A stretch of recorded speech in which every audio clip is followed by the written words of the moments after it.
Can you tell us a bit about Hope Possible and about the impossibly happy life that you have now, which includes a husband and 2 young adult daughters? It does.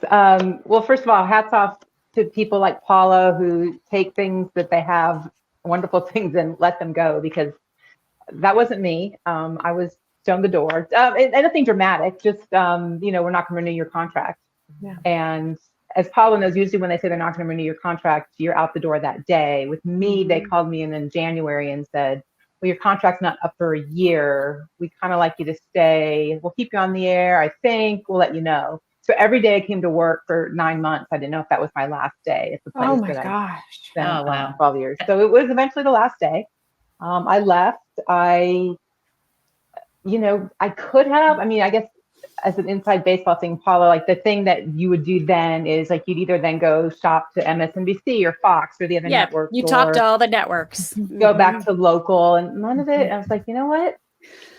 It's going to end eventually. So what's the thing? And I always loved uplifting and positive news. And so it was my little sister, as long as we're calling out sisters. I tried to sell the idea because I was not an entrepreneur. I couldn't sell the idea. And it was my sister who said, what are you doing? Like, why are you giving this away? Start a website, launch a company, and do it. And that was one of the benefits of being single. There was no husband or kids or anyone to consider. And I had pretty much banked my last contract at CNN. So I just financed my own company and started doing that and did that and tell me when I've gone on too long, but did that for about 4 years. Had not been on when I say I was single, I mean, not a date for 4 years, like nothing. Oh, wow. Nothing. And met my now husband through my 2 gay boyfriends, which answers the question, how are you ever going to be a nice guy if you're only hanging out with your gay boyfriends? I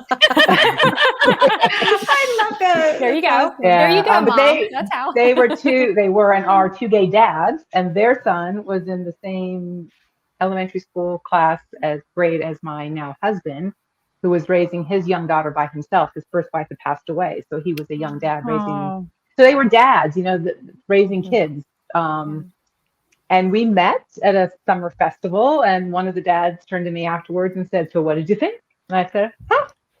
He's like, that's more than I've heard out of you in 4 years. So he went on the parent contact list, and he emailed Trent and said, hey, just wondering, if you were available, to which Trent said, I thought you guys were happy together. He's like, no, I know you're straight. Daryn, who he introduced you to. So anyhow, 2 years later, so we started dating. 2 years later, we got married. I legally adopted his daughter. That was my sideways into motherhood.